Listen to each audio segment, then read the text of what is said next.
Assalamualaikum warahmatullahi wabarakatuh.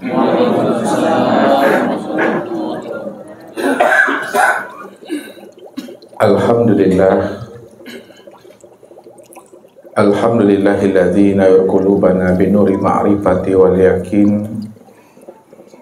wa adkhilna ma'al awliya'i wassalihin. Wassalatu wassalamu ala sayyidina Muhammadin Nabi Sayyidil Mursalin wa ala alihi wa sahbihi rasulillahi ajma'in. Faqala Allah Ta'ala bil Qur'anil Karim, A'udzu billahi minasyaitonir rajim, bismillahirrahmanirrahim. Awalam yatafakkaru fi anfusihim balil insanu ala nafsihi basirah wa fil ardi ayatul lil muqinin wa fi anfusikum afala tubsirun sanurihim ayatina fil afaq wa fi anfusihim hatta yatabayyana lahum annahul haq. Sadaqallahul azim. Bapak Ibu, saudara-saudara dan anak-anak kami jamaah tauhid yang dirahmati Allah. Ma'rifat yang putus bagi setiap arifin, di mana ia tidak lagi memandang kepada alam dan makhluk, akan tetapi dia hanya memandang kepada Allahnya dari apa yang dipandangnya pada alam dan pada makhluk. Begitulah sebenarnya makrifat yang putus itu kepada Allah. Karena dalam pandangan hati dan jiwanya itu tidak ada alam dan makhluk melainkan hanya Allah. Tidak ada sesuatu kecuali Allah. La ilaha illahu kullu syai'in halikun illa wajhahu. Tidak ada yang wujud, tidak ada yang nyata, melainkan yang wujud dan yang nyata itu hanya Dia semata-mata. Kullu syai'in halikun. Tiap-tiap segala sesuatu itu pada hakikatnya adalah fana. Pada hakikatnya itu adalah tiada. Hakikatnya itu adalah hapus illa wajhahu. Yang kekal, yang wujud dan yang baqo semata-mata itu hanyalah dirinya semata-mata. Begitulah hendaknya bagi setiap arifin itu sudah mampu memandang Allahnya di atas segala-galanya, bahwa tidak ada alam dan sesuatu melainkan hanya Dia semata-mata. Karena alam dan sesuatu itu, inilah yang dikatakan namanya wajahnya Allah itu.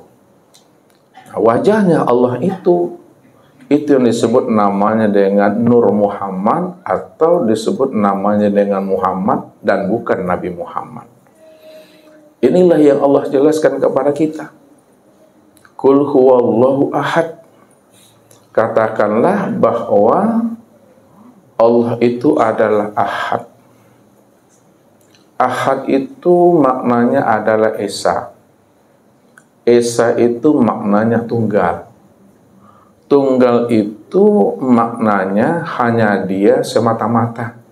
Tidak ada yang lain selain daripada dirinya. Kalau tidak ada yang lain selain daripada dirinya, maka Dialah sebenarnya yang wujud dan yang nyata pada segala yang ada ini dalam bentuk rupa berbeda, wujud yang lain dan nama yang berbagai-bagai. Karena memang Dialah wujud yang tunggal semata-mata, yang dikatakan namanya wahdatul wujud. Wahdatul wujud itu hanya dirinya semata, cuma yang ada. Tidak ada yang lain. Kalau ada yang lain selain daripada dirinya, berarti ada dua wujud, ada dua diri. Kalau ada dua wujud dan ada dua diri, disitulah letaknya namanya syirik. Jadi syirik itu sebenarnya Bapak Ibu bukan hanya kita pahami selama ini meminta selain daripada Allah. Ya. Bergantung dan bersandar selain daripada Allah, menyembah selain daripada Allah, itu benar. Tapi makna yang terdalam dari makna syirik itu, jangan sampai ada diri yang lain selain daripada dirinya. Kalau tidak ada diri yang lain selain daripada dirinya, itu makna yang sebenarnya hanya dia satu-satunya. Kalau hanya dia satu-satunya, itu artinya tidak ada lagi yang terpandang dan tertelik pada alam, pada makhluk dan pada segala sesuatu, melainkan hanya dialah yang nyata pada skala alam, pada segala sesuatu itu. Karena alam, makhluk dan segala sesuatu itu yang disebut namanya tajalli, kenyataan untuk memandang akan rupanya. Tajalli untuk memandang kenyataan akan rupanya, itu yang disebut namanya dengan Nur Muhammad. Siapa Nur Muhammad? Nur Muhammad itulah yang disebut namanya kezahiran Allah. Itu yang dikatakan oleh Allah. Khalaqtuka li ajli wa khalaqal alam li ajlika. Aku jadikan engkau hai Muhammad untuk menzahirkan diriku, untuk melihat diriku, untuk menyaksikan diriku. Karena engkau itu adalah cermin untuk memandang diriku. Aku ingin melihat diriku di luar diriku. Di luar diriku itu tiada lain adalah Nur Muhammad. Maka Nur Muhammad itu adalah cermin untuk memandang akan wujud kezahiran Allah. Wa khalaqal alam li ajlika. Dan dijadikan alam ini untuk memandang, untuk melihat dan menyaksikan akan wujud nyatanya akan dirimu. Itu maknanya. Antara Allah dan Nur Muhammad itu esa, Bapak Ibu. Ya. Zahirnya disebut namanya dengan Nur Muhammad, batinnya itu tiada lain adalah Allah. Zahirnya aku nyata pada dirimu, batinnya kamu nyata pada diriku. Aku inilah sebenarnya dirimu, dan kamu itulah sebenarnya akan nyatanya wujud diriku. Disinilah rahasianya. Kalau kita sudah mengenal akan rahasia hakikat diri kita, yang tiada lain adalah namanya Nur Muhammad. Sedangkan Nur Muhammad itu adalah kezahiran Allah, wajahnya Allah dan rupanya Allah. Maka inilah yang membuat ibadah kita menjadi nyaman, Bapak Ibu. Ketika kita membaca ini wajahtu wajahiyah, sesungguhnya aku hadapkan wajahku kepada wajahnya. Wajahku kepada wajahnya, yang aku itu adalah Muhammad. Sedangkan wajahnya Allah, lihatlah kepada Muhammad itu. Muhammad itulah tempat memandang nyatanya wajahnya Allah itu. Bukankah Muhammad itu kezahiran aku? Bukankah Muhammad itu adalah wujudku? Dan akulah rahasia daripada diri Muhammad itu. Kalau kita pahami lebih dalam, Muhammad itu adalah zahirnya aku. Muhammad itu adalah wujudnya aku, dan akulah batin daripada Muhammad itu. Diriku yang bernama Allah, wujud diriku yang bernama Muhammad. Namun Allah dengan Muhammad itu esa dan tunggal. Begitulah hati ini mesti mampu memandang dan menilik, sehingga memang Allah itu betul-betul ahad dalam pandangan batin dan ruhani kita ini. Kalau Allah itu betul-betul ahad dalam pandangan batin kita, maka pandangan yang batin itu dizahirkan dia. Kalau pandangan yang batin telah dizahirkan, maka apa yang dipandang oleh mata zahir itu sebenarnya kenyataan daripada diri yang batin sebenarnya.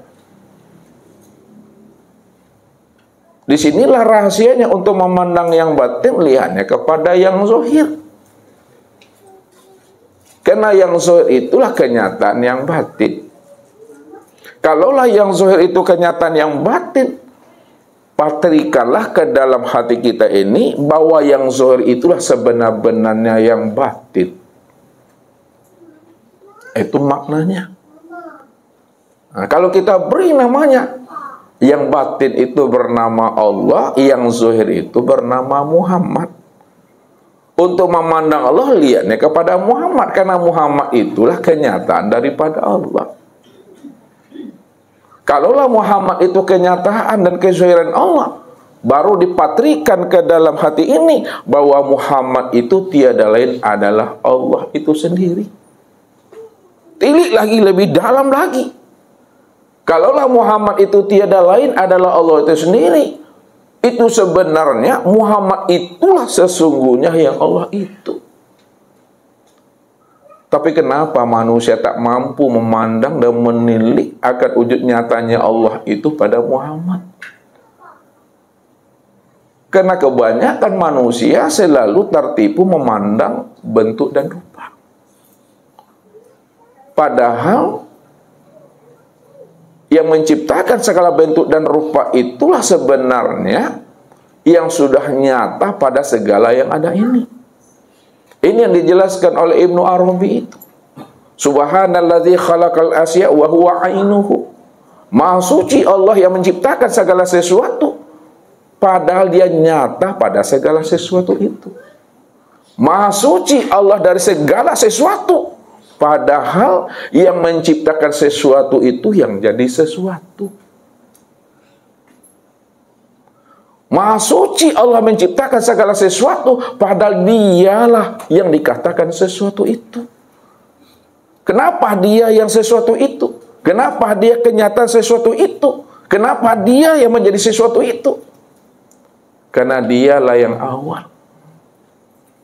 Dialah diri yang akhir, dia pula diri yang zahir dan yang batin. Bukan awal diciptakan. Diri yang awal itu maknanya sebelum adanya segala yang ada. Sebelum adanya segala yang wujud, maka dia yang lebih dahulu awal sebelum adanya segala yang ada dan sebelum adanya segala yang awal. Sebelum adanya namanya dunia dan kehidupan, dia yang lebih dahulu ada sebelum adanya dunia dan kehidupan itu. Disitulah letaknya diri yang awal itu tidak ada ujungnya, tak ada permulaannya. Karena dia yang wujud semata-mata. Dan dia pula yang dikatakan namanya diri yang akhir. Diri yang akhir itu tidak ada pangkalnya, tidak ada kesudahannya. Kenapa diri yang akhir itu tidak ada pangkal dan kesudahannya? Karena dia yang awal, tentu dia pula yang akhir. Bukankah untuk melihat yang awal, lihatlah kepada yang akhir. Karena yang akhir itulah kenyataan daripada diri yang awal itu. Kalau yang akhir itu adalah kenyataan untuk memandang dan melihat diri yang awal, maka yang akhir itulah sebenar-benarnya akan dirinya yang sesungguhnya. Berarti awal dan akhir itu juga esa dia. Dan dia pula yang dikatakan namanya diri yang zahir. Diri yang zahir itu adalah diri yang wujud. Diri yang zahir itu adalah diri yang jelas. Diri yang zahir itu adalah diri yang nyata pada segala bentuk dan rupa. Walaupun Allah itu mukhalafatul lil hawadis, tidak berupa, tidak berbentuk, namun segala bentuk dan rupa itulah nyatanya akan dirinya. Walaupun dia bersifat lam yakul lahu kufuwan ahad, dia bersifat laisa kamitslihi syai'un, namun segala bentuk dan rupa, segala sesuatu itulah sebenarnya akan wujud nyata kezahiran dirinya. Kenapa? Karena dia yang awal dan dia pula yang akhir. Kalau dia yang awal, dia yang akhir, maka dialah yang nyata itu, yang sesungguhnya. Dan dia pula adalah sebenarnya diri yang batin itu. Diri yang batin adalah diri yang tidak tersembunyi.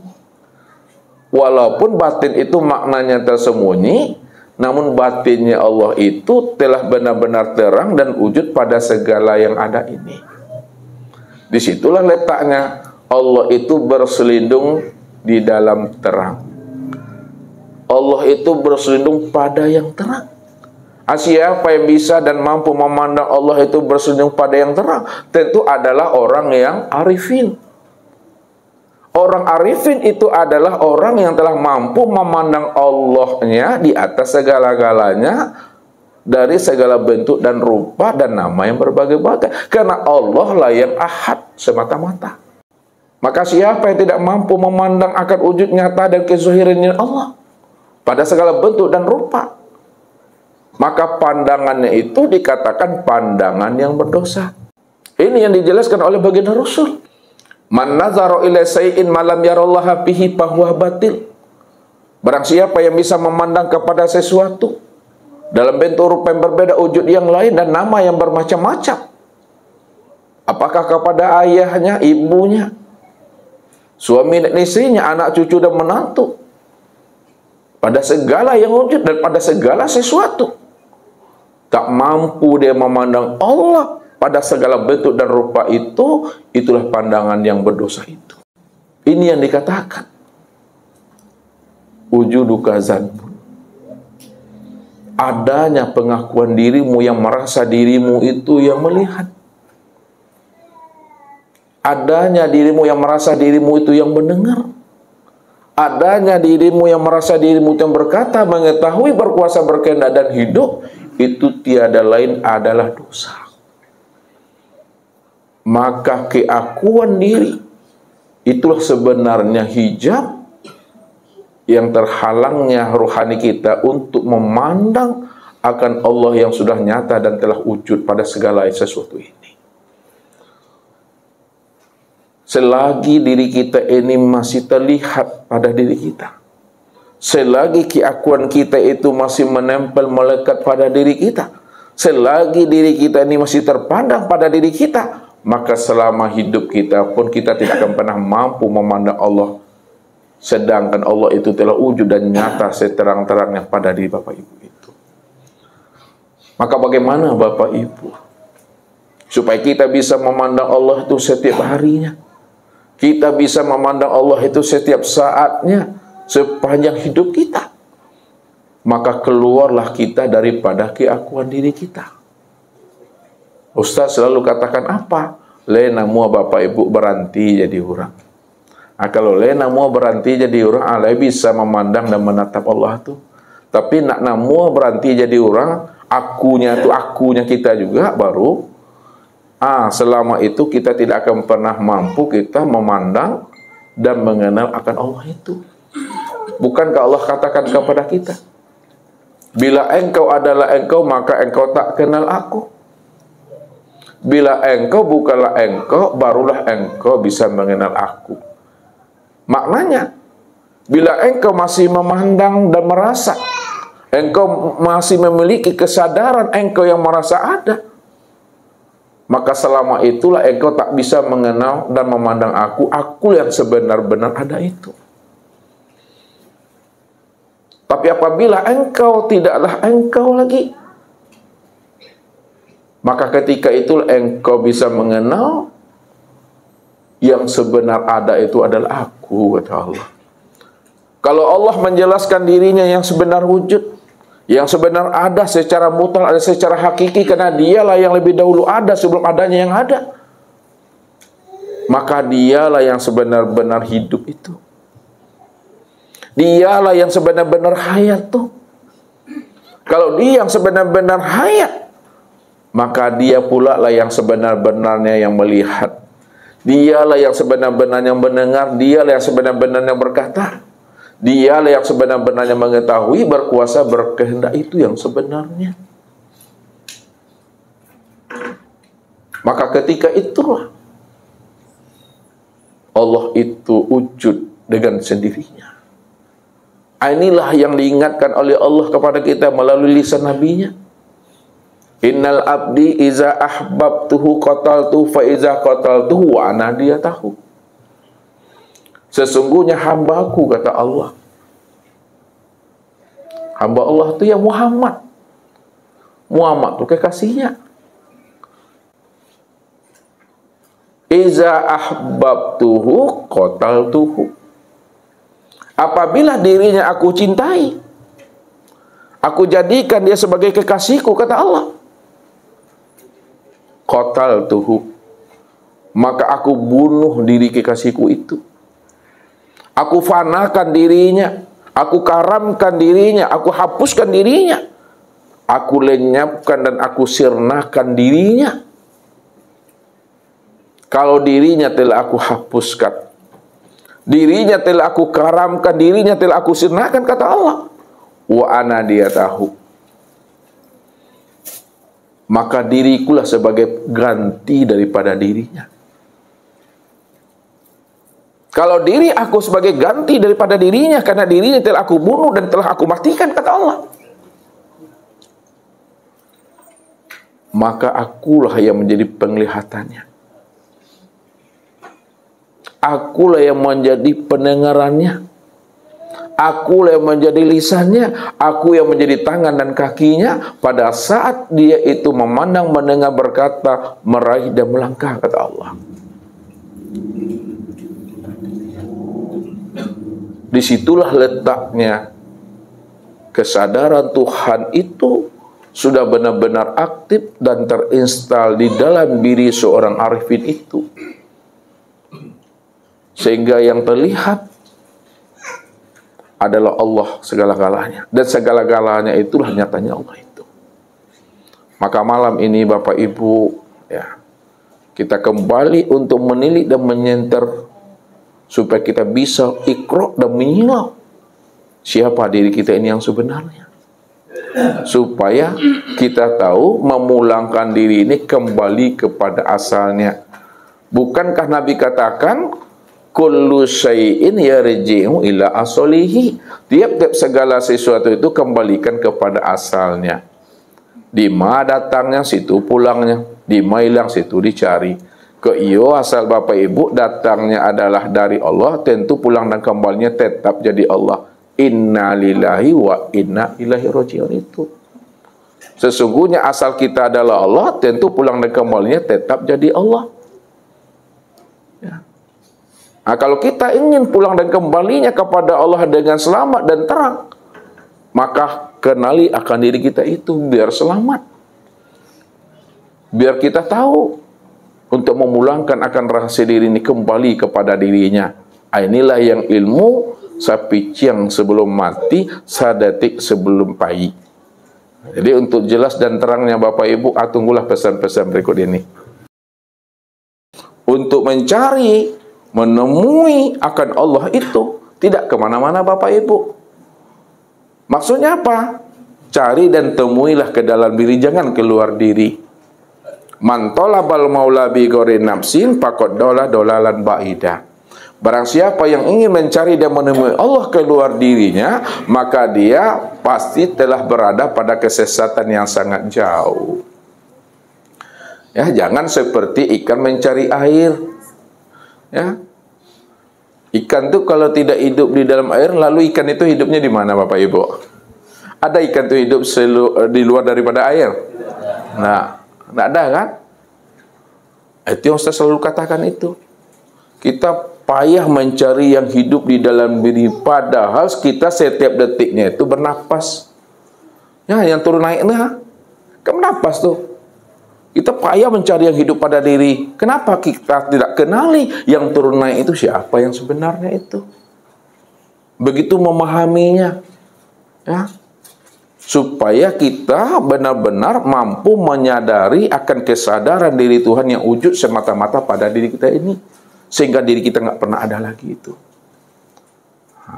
Jadi untuk memahaminya, ya, tentang siapa diri Bapak Ibu ini yang sebenarnya, ya, karena Allah cuma yang wujud, Allah cuma yang ada semata-mata, ya, maka ketika itu, ya, Allah itu dalam kesunyian. Nah, ini lihat. Allah dalam kegelapan. Allah dalam kesendirian.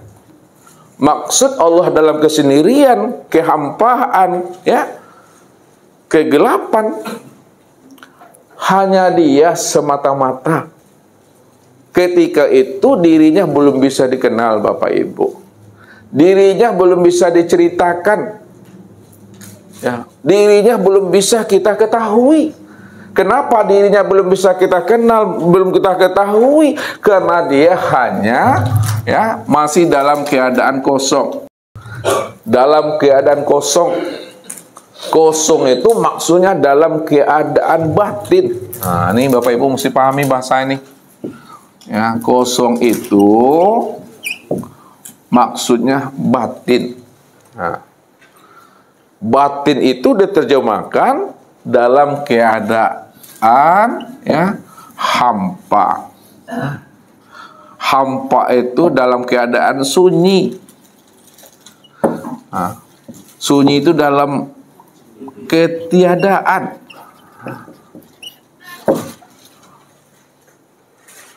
Nah, ketiadaan itu ya dalam keadaan kosong. Nah, ya, itu dia maksudnya. Apakah dia tidak ada? Ada. Tapi belum bisa dikenal dia. Dia dalam keadaan batin. Karena dia dalam keadaan batin, hampa, sunyi, ketiadaan atau kosong, disitulah letaknya dia dalam kesendirian itu. Nah, ini yang disebut, ya, dia yang memuji akan dirinya sendiri karena tidak ada diri siapa-siapa di situ. Nah, karena dia yang memuji akan dirinya sendiri dan tidak ada diri siapa-siapa, maka disebutlah dia itu namanya dengan Ahmad. Nih, sebut namanya dengan Ahmad. Dia yang terpuji. Tidak ada siapa-siapa, itu yang Ahmad tuh. Ahmad itu maksudnya Allah Muhammad tuh.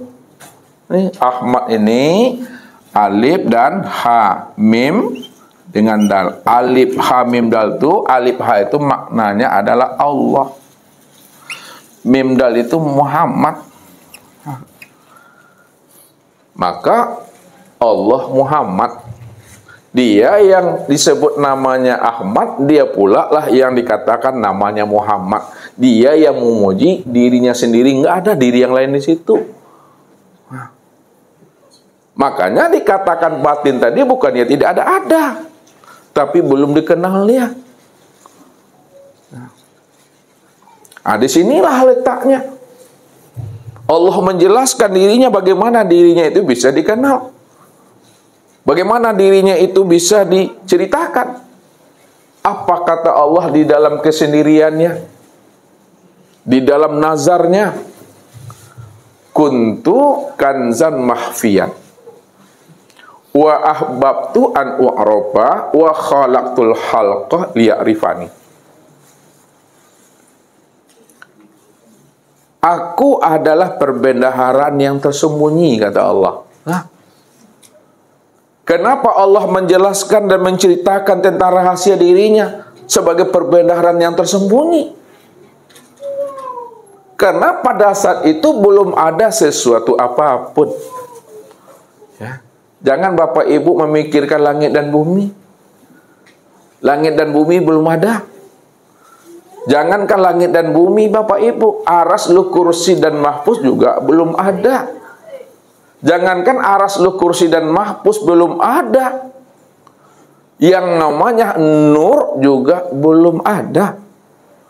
Jangankan nur, dirinya yang bernama Allah pun juga belum ada. Jadi siapa yang ada? Yang ada itu tentu yang si Maha Ada. Kata-kata si Maha Ada pun juga belum ada. Kosongan. Kata-kata kosong juga belum bisa disebut. Belum ada. Itu yang benarnya. Belum ada sama sekali. Dia hanya semata-mata. Kata-kata dia semata-mata juga belum ada. Apa yang mau Bapak Ibu sebut? Inilah yang dikatakan oleh Allah itu, hal ata alal insan hinu minad dahri lam yakun syai'an mazkura. Telah datang kepada manusia satu masa dari waktu yang tidak pernah bisa diceritakan. Tidak bisa disebut, tidak bisa. Makanya Allah itu tidak bisa diceritakan. Allah itu tidak bisa dijelaskan. Karena dia tidak bisa diceritakan, tidak bisa dijelaskan. Ya. Maka dinamailah sesuatu yang tidak bisa dijelaskan dan diceritai itu yang membuat kita itu terheran-heran, yang membuat kita itu tercengang-cengang, yang membuat kita itu panik. Itu yang disebut Allah itu. Itu yang disebut Allah tuh. Yang membuat kita heran, yang membuat kita tercengang-cengang, yang membuat kita tidak bisa menyebutnya keluh lidah kita itu. Itu yang Allah. Maka Allah itu tak ada maknanya. Kalau disebut maknanya, tidak ada. Yang membuat kita heran. Itu dia tuh. Lalu mana yang dirinya? Yang dirinya ini ya, yang nggak bisa dijelaskan. Kalau dijelaskan, bukan dia. Lalu bagaimana cara membuka rahasia dirinya kalau nggak diceritakan, nah tidak dijelaskan? Maka dia bersifat. Itulah makna dan rahasianya orang-orang arifin menjelaskan Allah itu adalah sifat, namun dia tiada bersifat. Allah itu sifat, namun tiada bersifat. Kenapa dikatakan Allah itu sifat, namun tiada bersifat? Dia dikatakan sifat karena kita menjelaskannya. Walaupun kita jelaskan, kemudian dia bersifat, namun hakikatnya itu dia tidak bersifat. Jadi kita jelaskan, kita ceritakan supaya jelas siapa dirinya yang sebenarnya. Kalau nggak diceritakan, supaya dia tidak bersifat gimana? Yang sinyal oleh. Kalau yang lain paham Bapak Ibu Allah tuh? Tidak. Bagaimana supaya umat ini paham dan mengerti siapa Tuhan yang disembahnya, yang bernama Allah itu? Perlu kita menceritakan dirinya. Walaupun kita menceritakan dirinya, sebenarnya diri itu tidak bisa diceritakan. Kalau nggak bisa diceritakan, kenapa Ustaz ceritakan? Kita menceritakannya untuk menjelaskan akan dirinya. Ketika itulah dia bersifat yang sebenar-benarnya. Jadi orang yang sudah mengenal Allah, orang yang sudah sampai pahamnya kepada Allah, bingung dia bercerita tentang Allah. Apatah lagi manusia yang belum mengenal akan Allah, tentu tambah bingung lagi. Makanya dikatakan oleh Allah, wa antaqulu 'alallah ma la ta'lamun.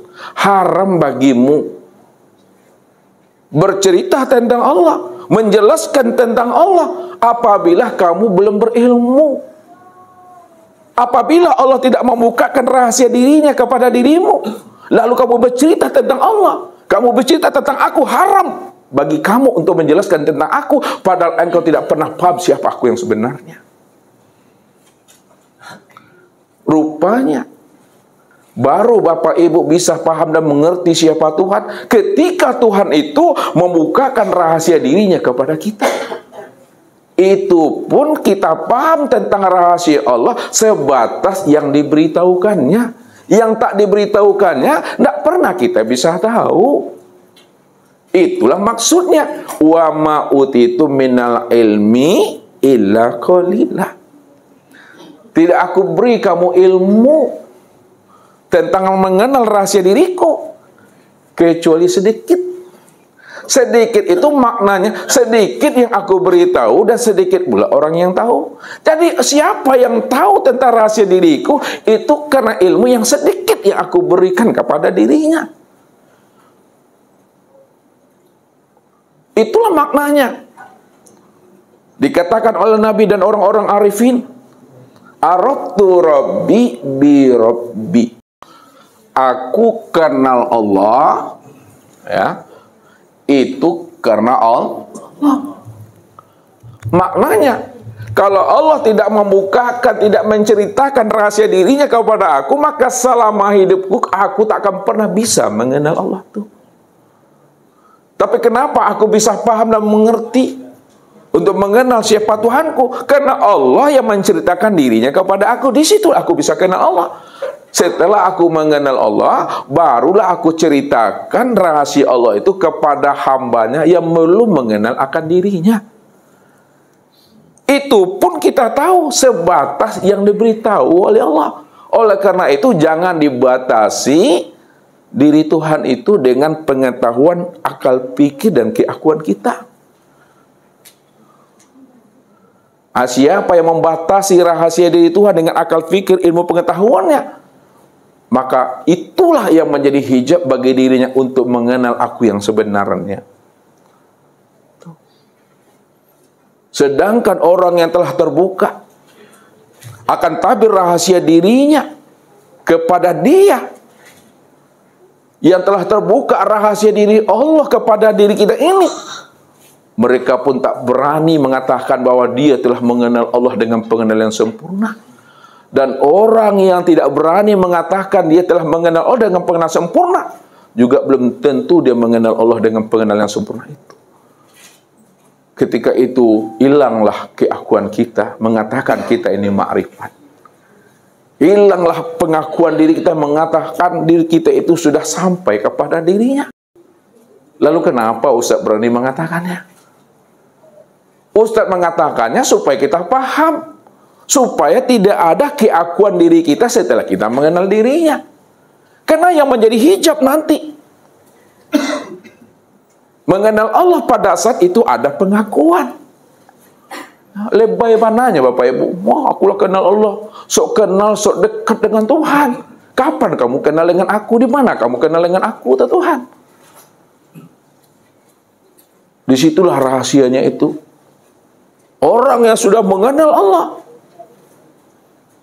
sulit bagi dirinya untuk bercerita tentang Allah. Maka dia lebih banyak adalah uskut. Lebih banyak dirinya itu diam. Inilah yang dikatakan oleh baginda Rasul, man arafallahu kala lisanahu. Man arafallahu kala lisanahu. Siapa yang telah mengenal Allah, Allah itu yang sebenar-benarnya diri yang awal, Allah itu sebenar-benarnya diri yang akhir, zahir dan batin. Allah itu sebenar-benarnya diri yang wujud. Kala lisanau, ketika itu tak ada kata yang bisa dikatakan lagi. Terhenti lisan, terhenti akal fikir, terhenti namanya hati dan rasa. Kalau sudah terhenti lisan, hati dan akal fikir, maka disitulah letaknya orang yang sudah kenal Allah dengan pengenalan yang sebenar-benarnya. Makom duduknya itu tiada lain adalah diam. Jadi makomnya Bapak Ibu mengenal Allah itu sudah diam. Diam di dalam paham maksudnya. Paham di dalam kesadaran. Sadar di dalam kepatuhan. Patuh di dalam kepasrahan. Nah, kalau sudah terlihat seperti itu, sudah diam, sudah paham, sudah sadar, sudah patuh, dan sudah ada kepasrahannya, disitulah dia menyaksikan akan kesempurnaan kebesaran dirinya. Dialah menjalani akan takdir dirinya sendiri di situ. Tak ada siapa-siapa. Sebab apapun yang kita ceritakan, apapun yang kita jelaskan, hanya dia juga yang ada. Tidak ada siapa-siapa. Itu yang dikatakan orang yang telah sampai, orang yang telah putus pengenalan dirinya kepada Allah itu. Makanya Nabi mengatakan apa? Bukti orang yang telah sampai. Man kana yu'minu billahi wal yaumil akhir falyakul khairan aw liyasmut. Barang siapa yang sudah benar-benar beriman dia kepada Allah, sudah menyaksikan Allah dia, sudah bermuwajahah dengan Allah dia, hendaklah dia itu berkata yang baik-baik saja. Kalau tidak bisa berkata yang baik-baik, maka lebih baik adalah diam, hening sila. Jangan banyak cakap. Di situ ketika kita hening, kita paham dan menyadari memang dia cuma yang ada. Jadi hidupnya tinggal menikmati aja sebenarnya. Menikmati yang bagaimana? Kalau sehat syukuri. Jangan bangga puluh nyawa, ambo sehat karena ambo setiap hari itu jogging, lari-lari, habis itu stroke nyawa nangis-nangis sudah tuh leh.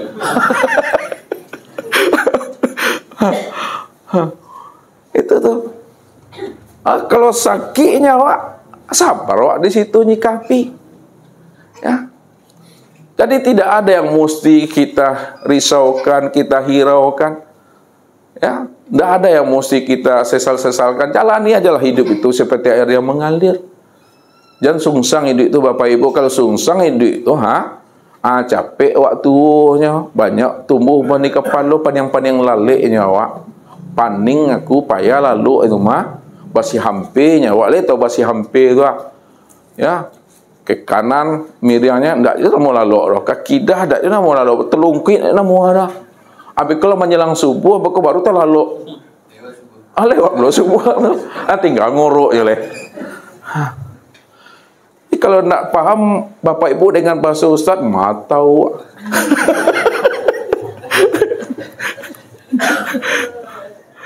Itu maknanya. Orang yang sudah mengenal Allah itu tidak ada lagi menyalah-nyalakan peristiwa, itu maksudnya.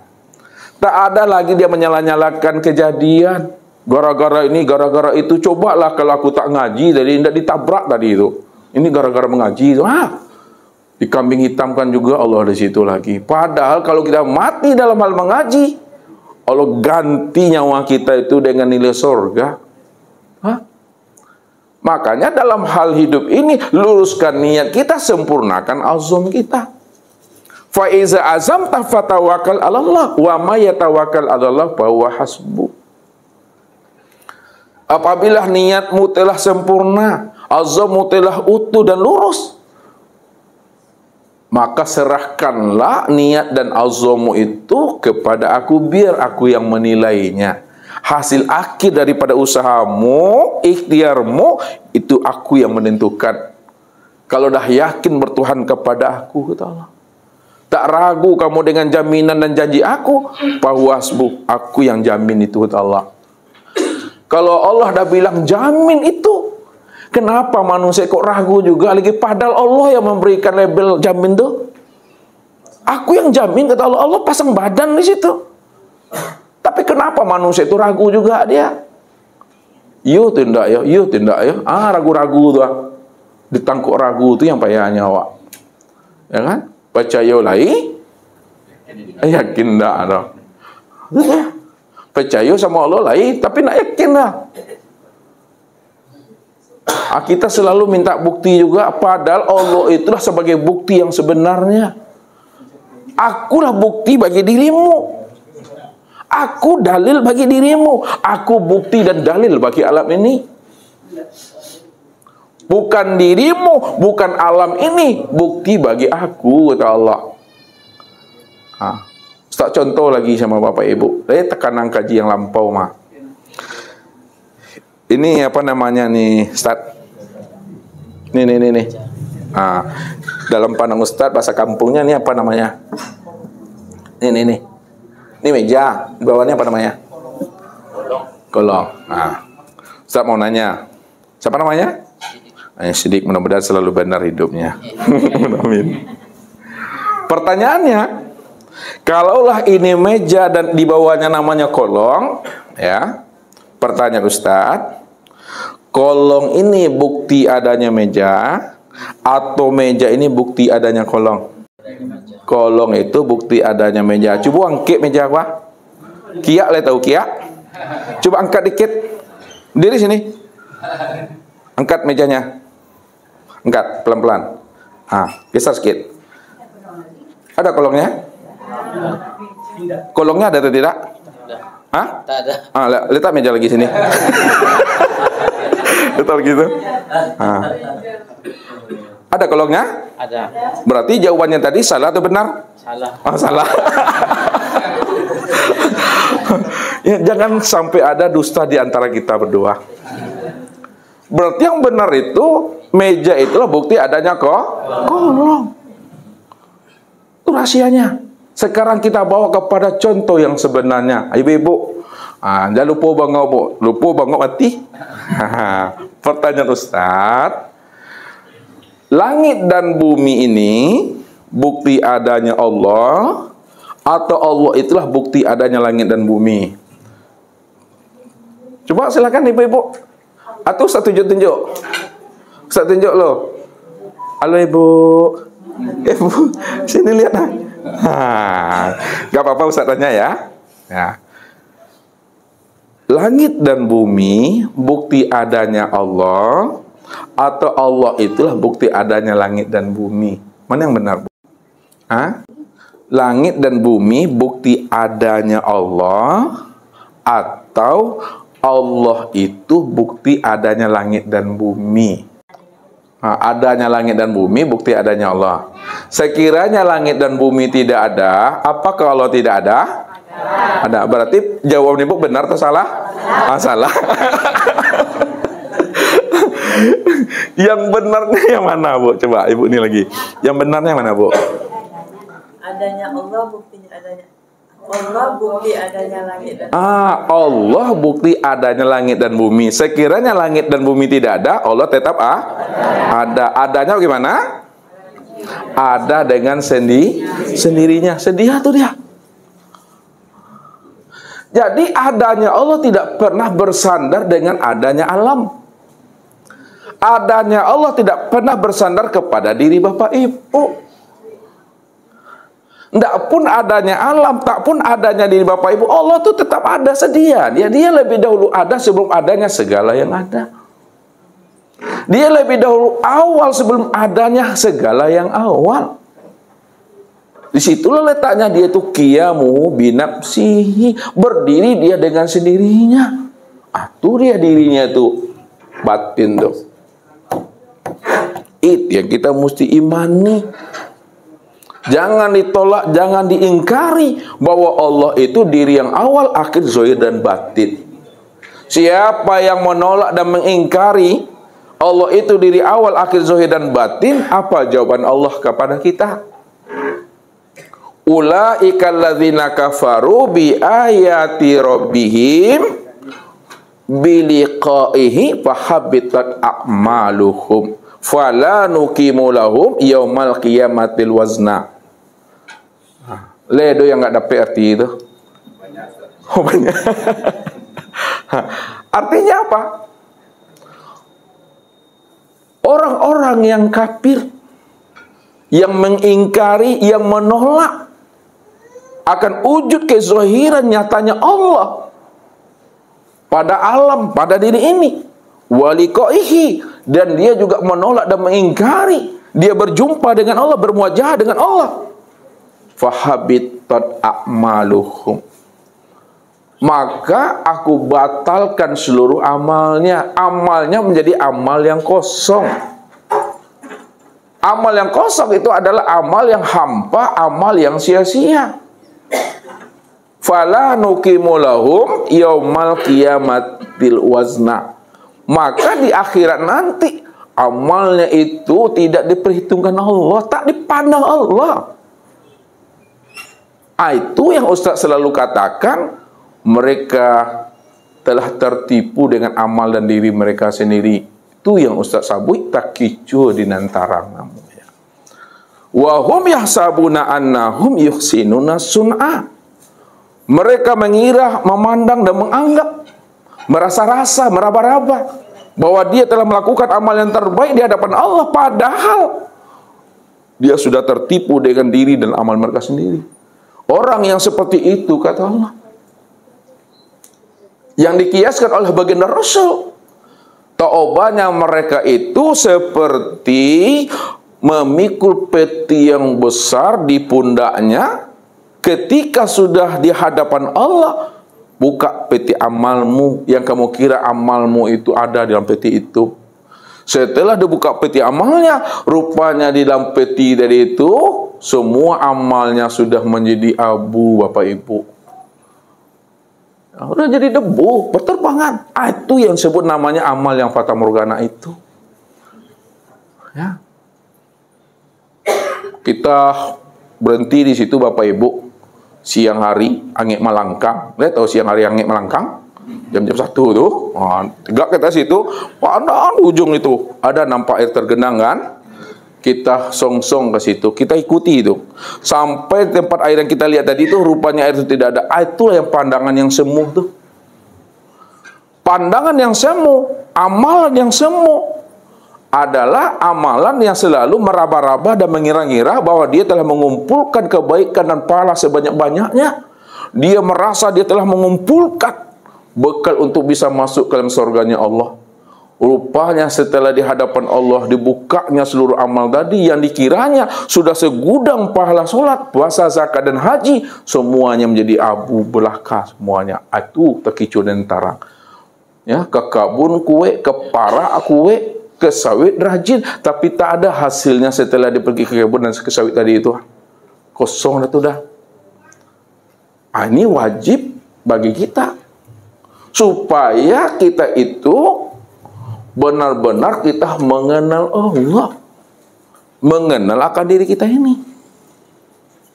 Maka supaya kita bisa mengenal Allah dan mengenal sempurna itu, maka di situ Allah menceritakan tentang dirinya. Kuntu kanzan mahfiyan wa ahbabtu an wa'rufa. Aku ini perbendaharaan yang tersembunyi, kata Allah. Karena aku cuma yang ada, aku yang batin tuh. Segala yang ada, segala yang wujud itu terbitnya dari aku. Aku hakikat segala yang ada. Karena Allah itu hakikat segala yang ada, maka dia mengatakan dirinya itulah perbendaharaan yang tersembunyi. Itu maksudnya tuh. Wa ahbabtu an wa'rofa. Lalu aku ingin dikenal. Siapa aku sebenarnya? Karena aku ingin dikenal, kata Allah. Fa khalaqtul khalqa liya'rifani. Maka aku jadikan sesuatu supaya sesuatu yang aku jadikan dari diriku sendiri, bukan di luar dirinya. Aku jadikan sesuatu itu dari diriku sendiri supaya dia bisa mengenal aku. Akulah sebenarnya yang wujud dan nyata pada dirinya. Aku yang menjadi rahasia dirinya, kata Allah. Inilah bahasa kias yang saya antarkan tadi. Yang menciptakan sesuatu itu yang jadi sesuatu. Yang menjadikan nur itu yang jadi nur.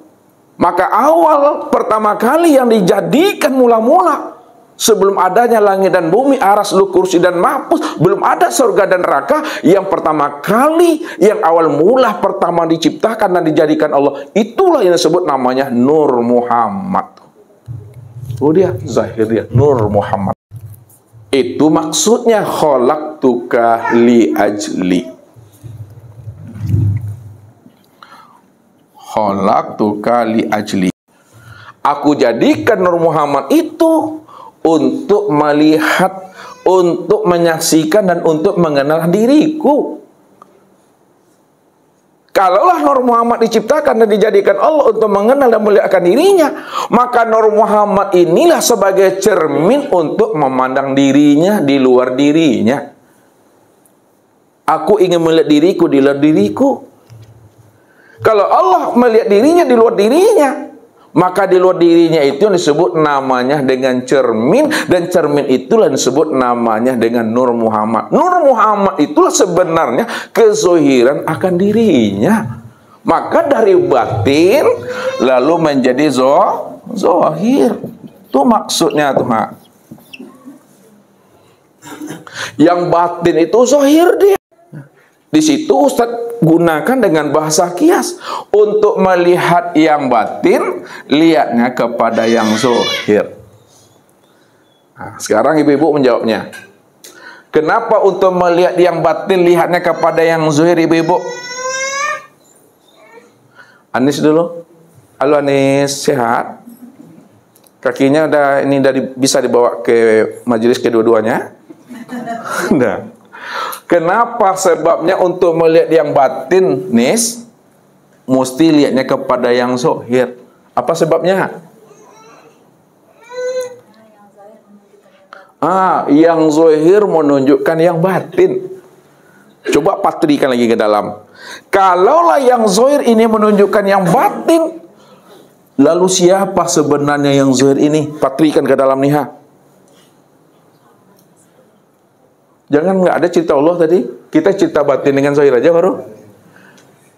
Kalaulah yang zahir menunjukkan yang batin, coba patrikan ke dalam diri. Mana Dewi? Le dengar kata Ustaz. Alai. Kalau dengar coba jawab. Tu dia maksudnya. Kalaulah yang zahir ini kenyataan yang batin, patrikan dalam hati. Yang zahir inilah sebenar-benarnya yang batin. Sekarang kita beri namanya. Lihat, kita beri nama. Yang batin inilah yang bernama dengan Allah. Yang zahir inilah yang bernama dengan Muhammad. Untuk memandang Allah, lihatnya kepada Muhammad. Kenapa untuk memandang Allah, melihat Allah, memandang kepada Muhammad? Karena Muhammad inilah kenyataan daripada Allah. Baru dipatrikan. Kalaulah Muhammad itu adalah kenyataan untuk memandang Allah, maka Muhammad itu yang sebenar-benarnya Allah tuh. Tuh maknanya tuh. Dari batin, lalu dia zahir. Yang batin tuh yang zahir. Az-zahirnya yang batin itu disebut namanya dengan Nur Muhammad. Nur Muhammad itulah rupaku.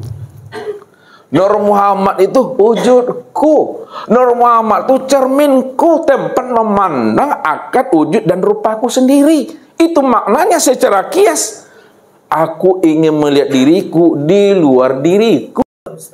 Bukan. Belum ada cerita Muhammad bin Abdullah lagi, Pak. Bentar nanti usah antarkan ke sana. Nanti kita buka sesi tanya jawabnya.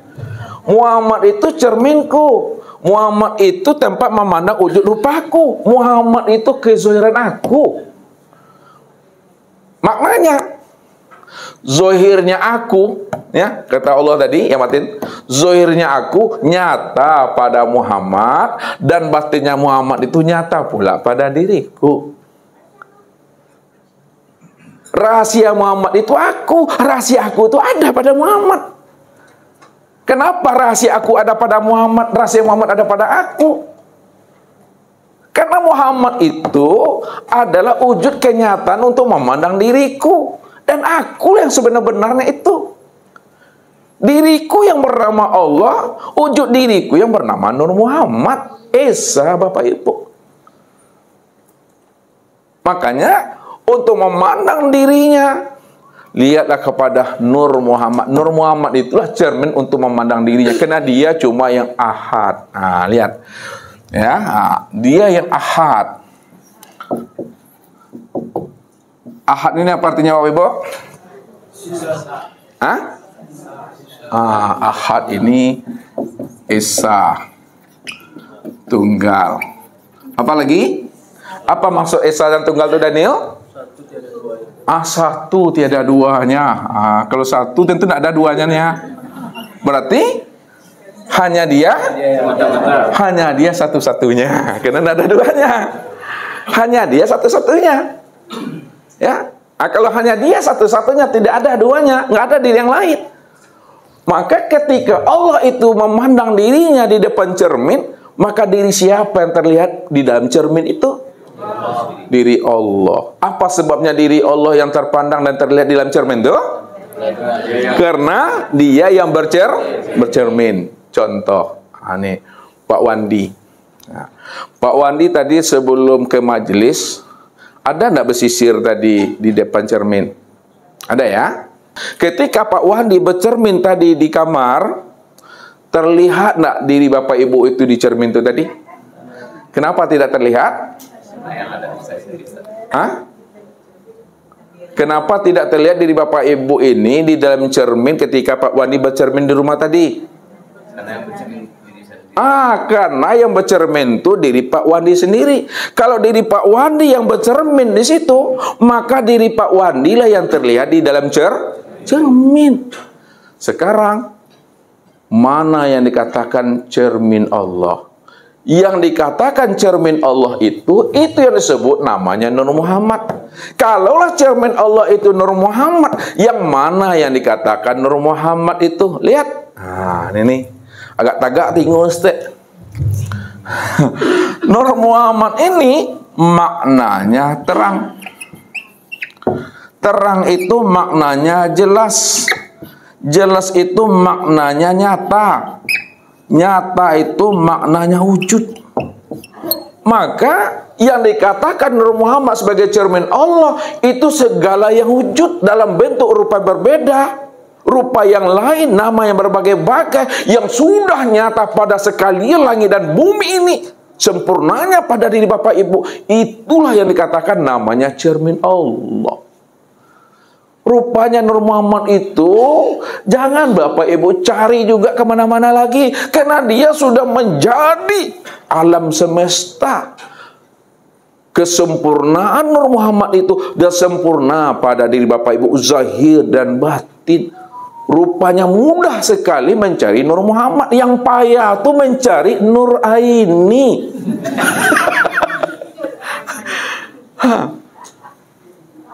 Ini Nur Muhammad. Kalau ini adalah Nur Muhammad, maka Nur Muhammad ini cermin untuk memandang dirinya Allah. Itulah maknanya ini wajah tu wajhiyah itu. Kalau Bapak Ibu ingin melihat wajahnya Allah, lihatlah kepada namanya Muhammad. Muhammad ini nih ndak jumpa ke dari ujung rambut sampai ujung kaki itu Nur Muhammad. Kalaulah dari ujung rambut sampai ujung kaki ini Nur Muhammad, hakikat Nur Muhammad itu adalah diri Allah. Kalaulah Nur Muhammad itu adalah diri Allah, Nur Muhammad itu yang Allah tuh. Patrikan itu jangan ditolak, jangan diingkari.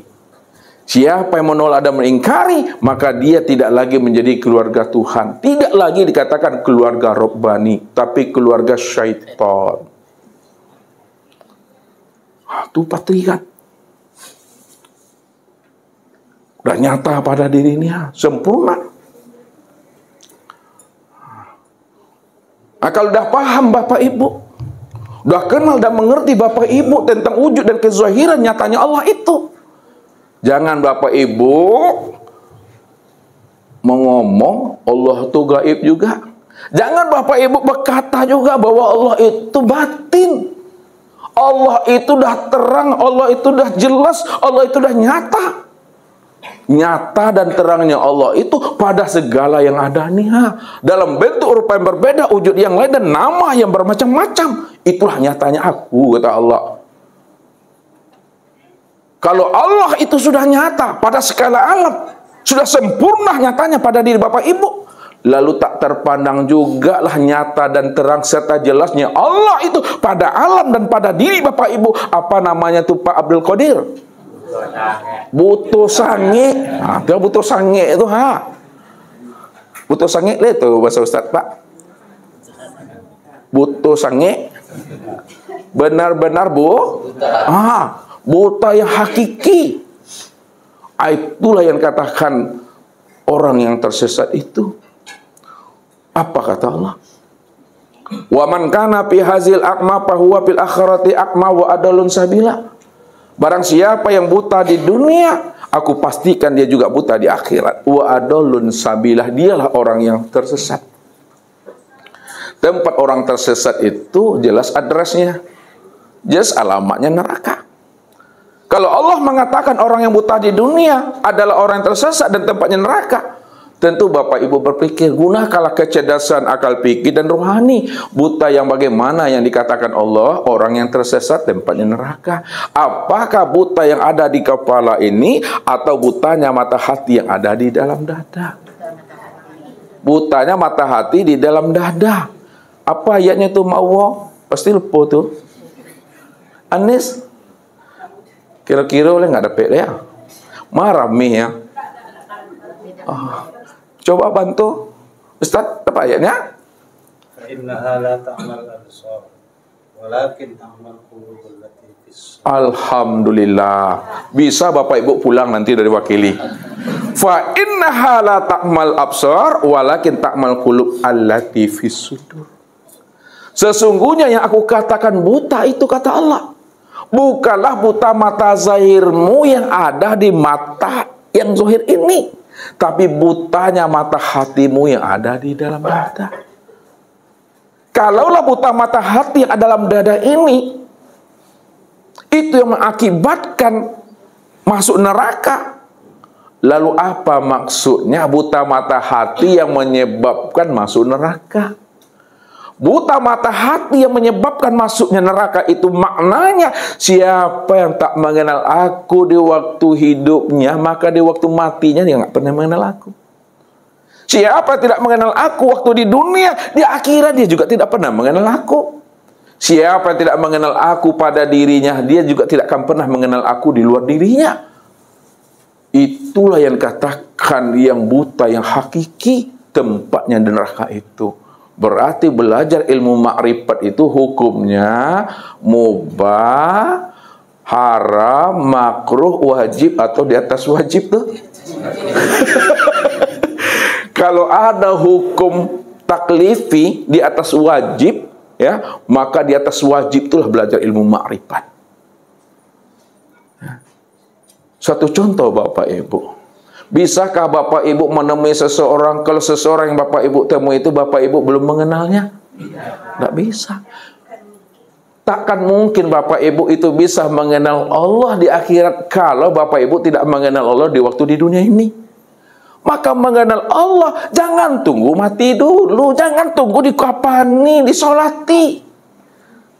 Sebelum ruh itu melepaskan cangkangnya, sebelum diri ini dimandikan, sebelum diri ini dikafani, sebelum diri ini ditanam, wajib kita mengenal Allah sebelum habisnya usia umur kita meninggalkan alam dunia, dan sebelum ruh itu melepaskan akan cangkangnya. Berarti mengenal, berjumpa, melihat dan bertatap wajah dengan Allah itu waktu hidup atau setelah mati? Di waktu hidup. Kalaulah berjumpa, melihat dan menyaksikan Allah itu waktu hidup, maka tidak selama-lamanya orang yang mati secara syariat meninggalkan cangkangnya dia bisa mengenal Allah. Belum tentu. Belum tahu orang yang mati itu bisa dia menemui Tuhannya kalau dia di waktu hidupnya dia belum berjumpa dengan Tuhan. Wajib dipelajari itu. Ya. Kalau tidak dipelajari, masuk ke kamar mandi gopo-gopo, nyawa dia gopo-gopo mendudu-dudu saya, tergelicir kaki itu terlantang berpindah sial, di mana begini kok. Wajib tuh. Kalau kita kenal Allah waktu hidup di dunia ini, samakah Allah yang kita temui nanti di akhirat dengan Allah di dunia ini?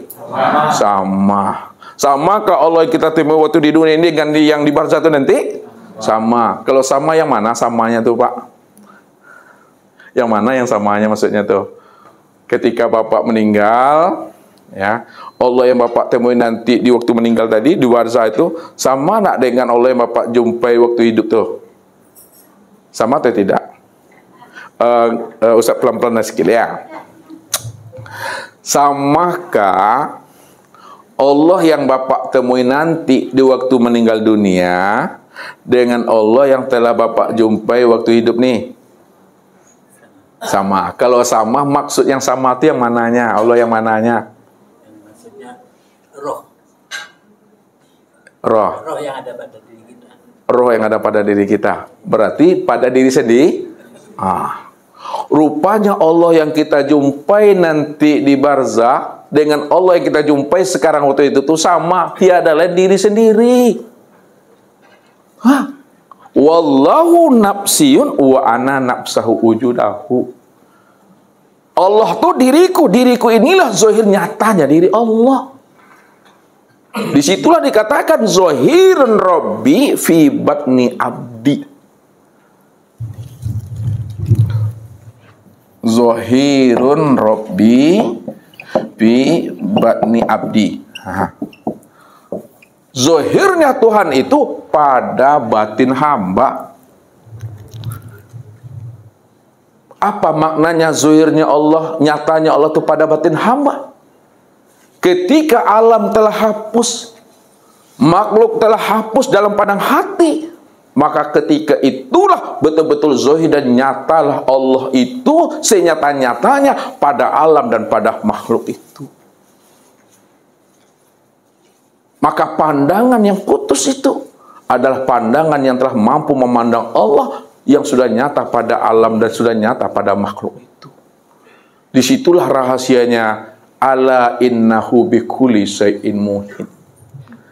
Ketahui wahai tajalli rahasia diriku, kata Allah. Diriku ini sudah wujud dan telah nyata. Wujud dan nyataku sudah meliputi segala alam. Karena aku hakikat alam itu, kata Allah. Aku hakikat makhluk. Akulah hakikat segala sesuatu. Kalau Allah menjelaskan, mengatakan dirinya, la ilaha illahu kullu syai'in halikun illa wajhahu. Tidak ada ilah, tidak ada yang wujud dan yang nyata pada alam dan pada sesuatu serta makhluk melainkan aku.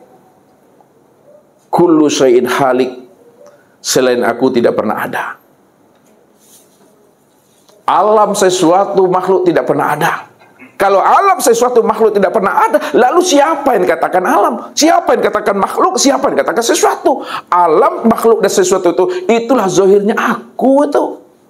Maka pahami, kenalilah akan tajalli diriku dalam bentuk rupa yang berbeda wujud yang lain, kata Allah.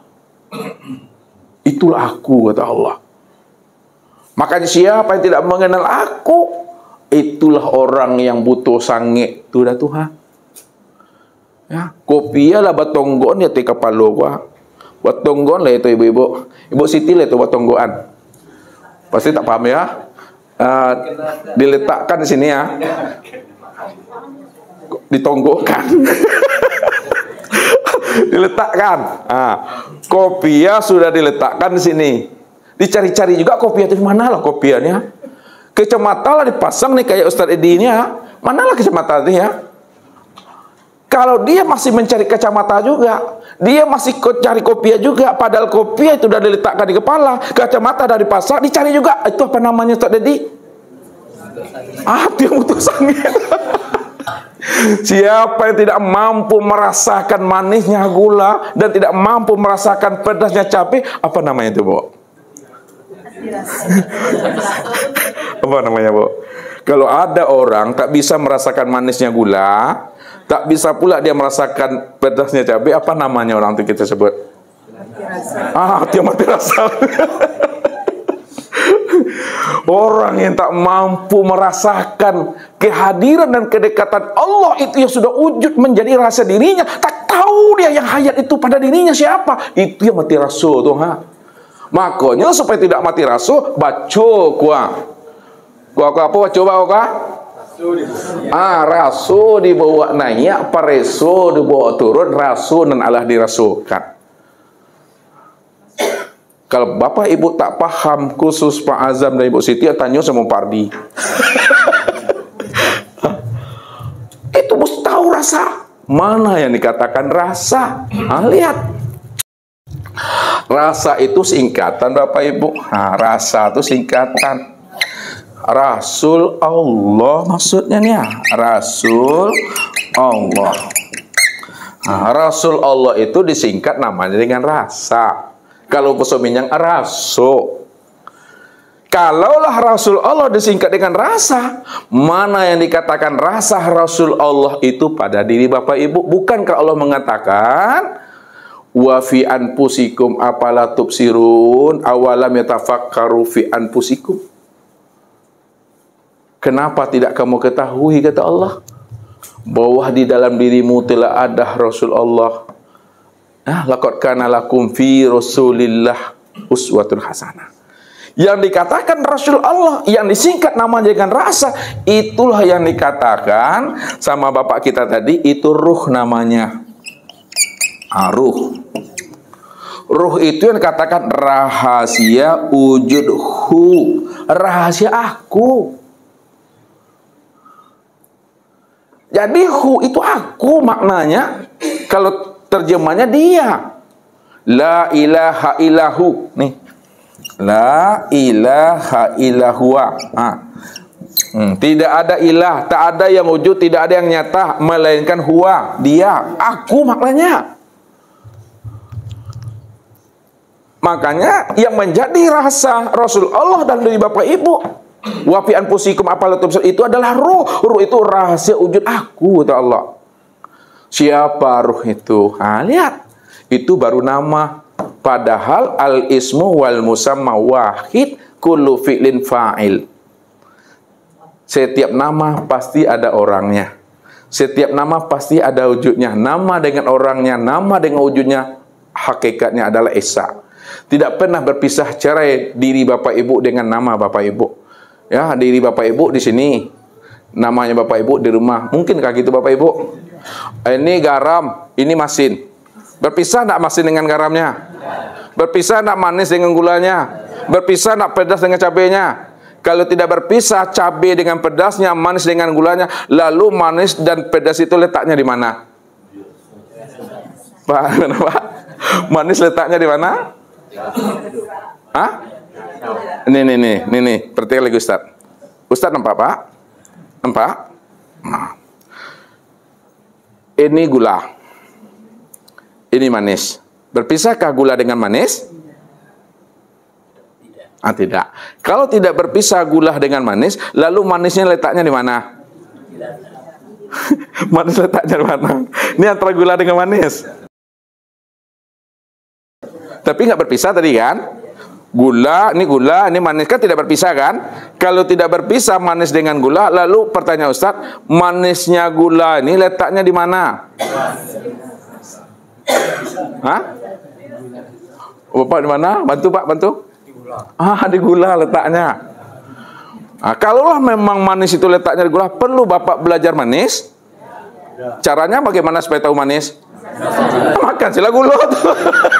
Pasti manis akan muncul. Allah itu tidak akan pernah berpisah cerai dengan diri Bapak Ibu. Oleh karena itu jangan dicerai-ceraikan hamba dengan Allah. Karena hamba itu Allah. Jangan dipisah ceraikan manusia dengan Tuhannya, Tuhan dengan manusianya. Kalau tidak berpindah, tidak pernah berpisah cerai dia, Allah dengan manusia, manusia dengan Allah. Perlukah Bapak Ibu mencari-cari Allah dalam hidup ini? Tidak perlu. Jadi caranya gimana kalau tidak mencari? Asailah. Gimana caranya? Ma'wo, bantu lagi Ma'wo. Perlukah Ma'wo mencari-cari Allah juga lagi? Kalau memang tidak berpisah Allah dengan hambanya, dengan manusianya. Kalau tidak mencari Allah, bagaimana caranya supaya kita kenal Allah? Itu jalannya. Tak perlu bapak-bapak mencari Allah juga lagi. Karena Allah tidak pernah berpisah cerai dengan manusia, dengan hamba. Maka cukup untuk mengenalnya. Kenalilah diri kita sama Allah. Ini sama Allah, salam sama Allah. Sana mana sama Allah. Tuh dia. Kenali diri. Man arafa nafsahu. Dia. Man arafa nafsahu. Pakot aroparok. Siapa yang sudah kenal dengan dirinya, dia kenal dengan diri, maksudnya bahwa dirinya itu tiada Bapak Ibu. Dirinya itu adalah buta, dirinya itu adalah tuli, dirinya itu adalah bisu, dirinya itu adalah bodoh, dirinya itu lemah, dirinya itu papa, dirinya mati. Fakot aropa-robau. Disitulah dia benar-benar telah mengenal Tuhannya. Bahwa Allah itulah yang sebenar wujud tuh. Kalau Allah yang sebenar wujud, maka Allah itu yang sebenar-benarnya sama. Basar, kalam, ilmu, qudrat, iradat, dan hayat. Allah yang sebenar-benar wujud. Allah yang sebenar-benar sama, basar, kalam, ilmu, qudrat, iradat, dan hayat. Siapa yang sudah mengenal Allah, Allah yang wujud dan Allah yang bersifat, man arafa rabbahu fasadal jasad. Man arafa rabbahu fasadal jasad. Siapa yang sudah benar-benar mengenal Allah, Allah yang wujud, Allah yang sama, basar, kalam, ilmu, qada, iradat, dan hayat, fasadal jasad, ketika itu karam dirinya. Ketika itu fana dirinya, ketika itu sirna dirinya, ketika itu hapus dirinya, ketika itu lenyap dirinya. Apa maknanya hapus, lenyap, dan sirna? Hapus, lenyap, dan sirna dirinya maksudnya tidak ada lagi dirinya yang merasa dirinya itu ada. Hilang kesadaran dirinya yang merasa yang wujud tuh. Hilang dirinya yang merasa dirinya yang bersifat. Ketika telah hilang kesadaran dirinya yang merasa dirinya yang wujud dan bersifat, ketika itulah baru terlata setelah muncul kesadaran Tuhan pada dirinya. Disitulah dia mengatakan la haula wala quwata illa billah. Ini dia jawabannya. Tidak ada daya dan upayaku, melainkan hanya daya upaya Allah. Ini mesti paham kita Bapak Ibu. Jangan hanya sekedar enak bermain kata, enak disebut-sebut, enak mendengarnya. Tapi kadangkala kita mempermainkan Allah di dalam penyebutan itu. Kita akui, hayya 'alas shalah, kata muadzin. Apa jawab kita? La haula wala quwata illa billah. Ketika ada solat, usolli. Udah ada pelakunya kita situ yang berdiri, yang ruku itidal. Pada saat telah muncul kesadaran diri yang merasa diri yang berdiri, yang ruku, itidal, sujud, dan duduk, pada saat itu kita sudah mempermainkan dan memperolok-olok Allah dalam hidup ini. Padahal kita sudah mengatakan, ya Allah, aku ini tiada, ya Allah. Aku ini tiada melihat, ya Allah. Tiada mendengar, berkata, mengetahui, berkuasa, dan tiada hidup, ya Allah. Lalu ketika itu sudah merasa pula kita berdiri, kita yang sholat, itu yang memperolok Allah. Pada saat itu kita sudah merampok dan merampas hak Allah dalam hidup ini. Itu yang dikatakan oleh Nabi, siapa yang merampok hak Allah, siapa yang mempermain-mainkan Allah, siapa yang memperolok-olok Allah, wujuduka dzanbun. Ini dia kuncinya. Siapa yang mengatakan dia itu wujud, melihat, mendengar, berkata, pada saat dia mengatakan dia wujud, yang melihat, berkata serta hidup itu yang dosa itu. Itu yang dikatakan namanya junub batin. Yang disebut junub batin pada saat manusia tidak mengenal Allah. Yang dikatakan junub batin pada saat dia bisa masih memandang dan melihat dirinya. Junub batin itu dah.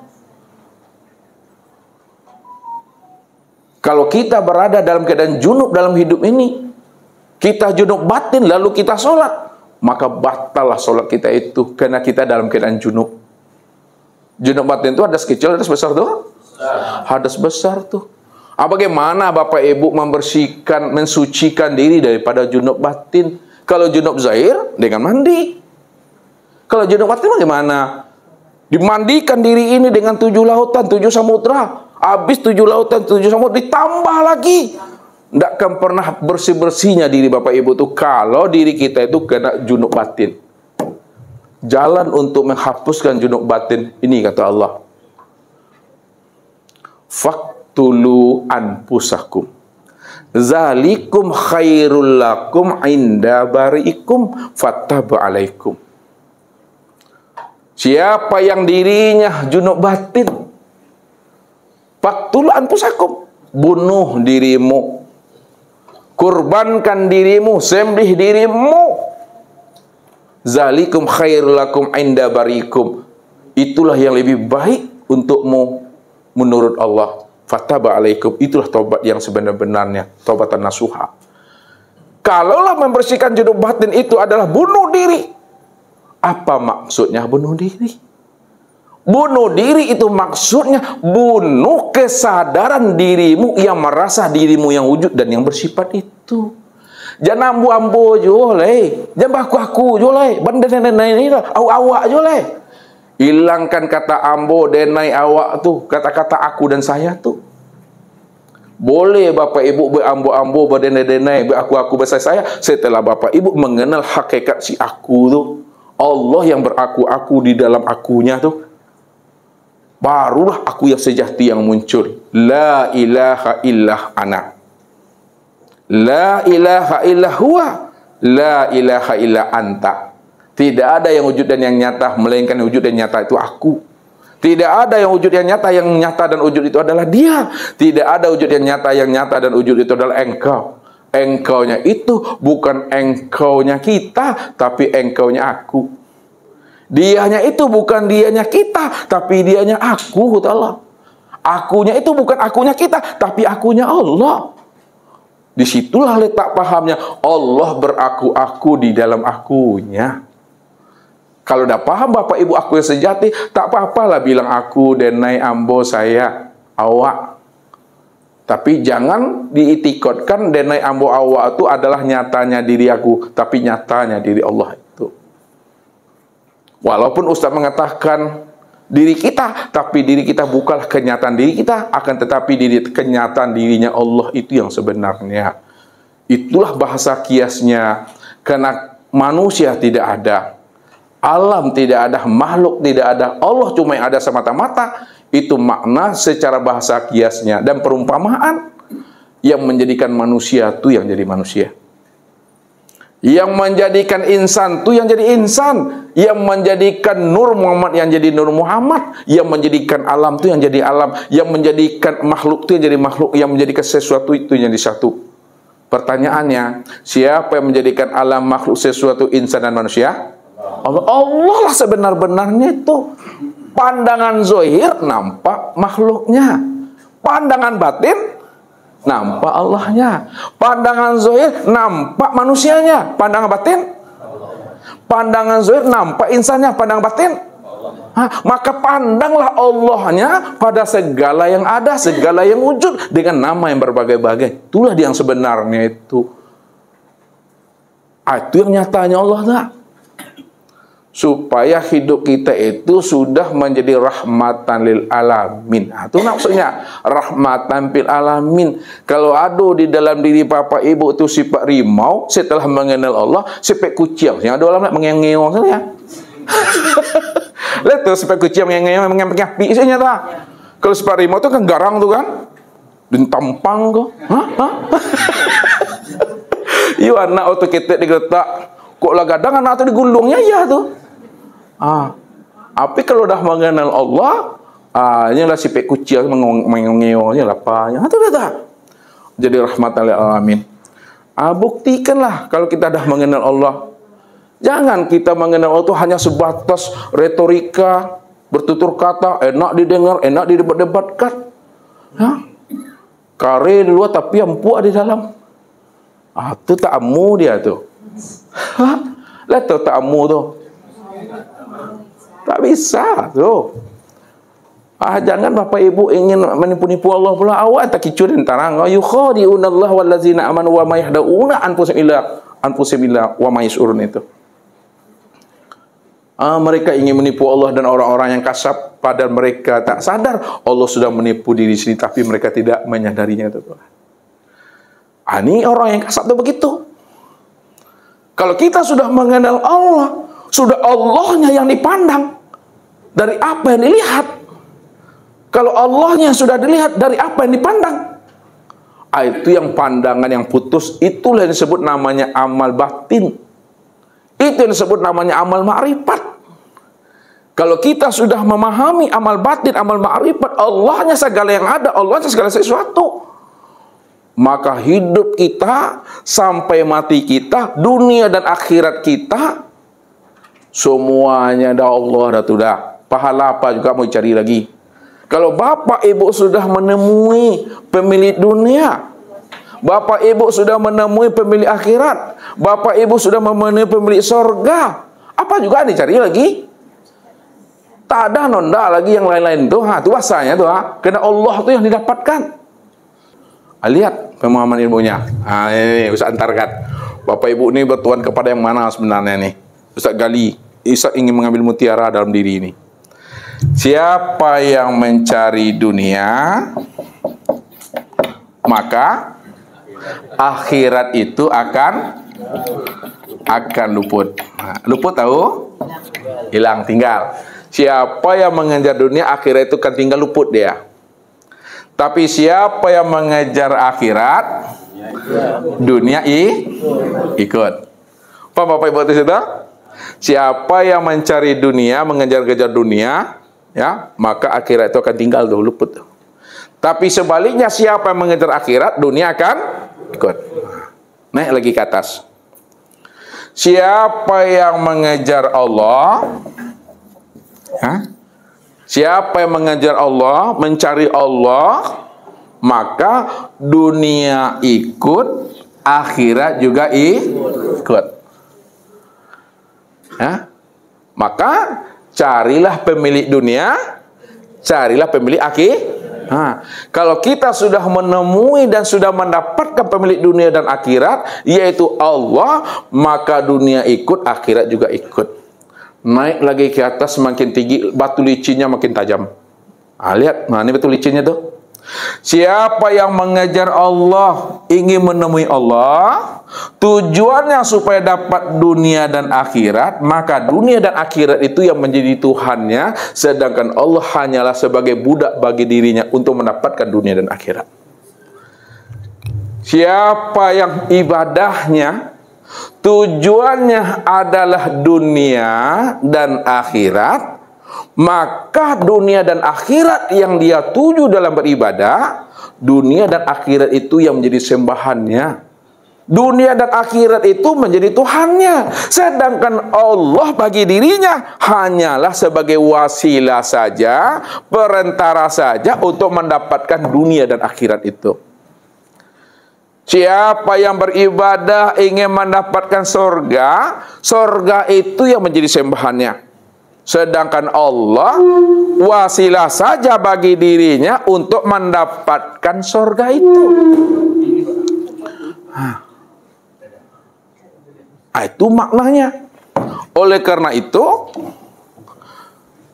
beribadah itu adakah yang Bapak Ibu cari lagi? Tidak. Kalau tidak ada yang Bapak Ibu cari, berarti Bapak Ibu beribadah apa maknanya? Beribadah itu tidak ada lagi mencari-cari apa-apa, hanya ilahi. Ibadah yang kita lakukan itulah bukti keimanan dan kepatuhan kita kepada Allah. Itu dia. Ibadah yang kita lakukan, sholat, berpuasa, berzakat, berhaji, berkurban, berinfak, berwirid, bersedekah, bukti keimanan dan kepatuhan kita kepada dirinya. Ya. Oh, masa yang lain terserah Allah lah tuh. Yang penting kita sami'na wa ta'na. Kan itu maknanya dari itu. Walaupun surga tak ada, neraka cuma yang ada. Insya Allah aman kita tuh. Dan bersama Allah dah tuh dah. Itu rahasianya. Jadi luruskan niat kita. Jangan kita mengharap-harap pahala, mengejar-ngejar surga. Padahal pahala dan surga yang kita harap itu adalah batu penaruang bagi awak. Batu licin tuh. Hijab bagi kita tuh maksudnya. Kalau gitu Ustaz, jadi surga tidak perlu dicari-cari Ustaz. Tidak perlu dicari-cari lagi. Dapatkan aja lah pemilik surga tuh. Ya udahlah tuh. Jangan ada yang lain-lain lagi.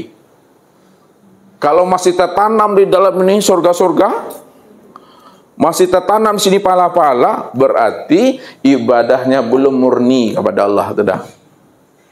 Ini yang diungkapkan oleh Rabi'atul Al-Adawiyah tuh. Ibu bukan Rabi'atul Al-Adawiyah? Nah, Rabi'atul Al-Adawiyah itu ketika beliau bermunajah kepada Allah, ya Rob, ya Ilahi, jikalaulah hambamu ini beribadah kepadamu ya Rob, kena sorgamu ya Rob, maka bakalah sorga itu ya Rob, supaya aku tak bisa masuk sorga itu. Ya Rob, kalau aku beribadah kepadamu ya Rob, karena takut masuk neraka ya Rob, maka lemparkan betul aku ke neraka itu ya Rob.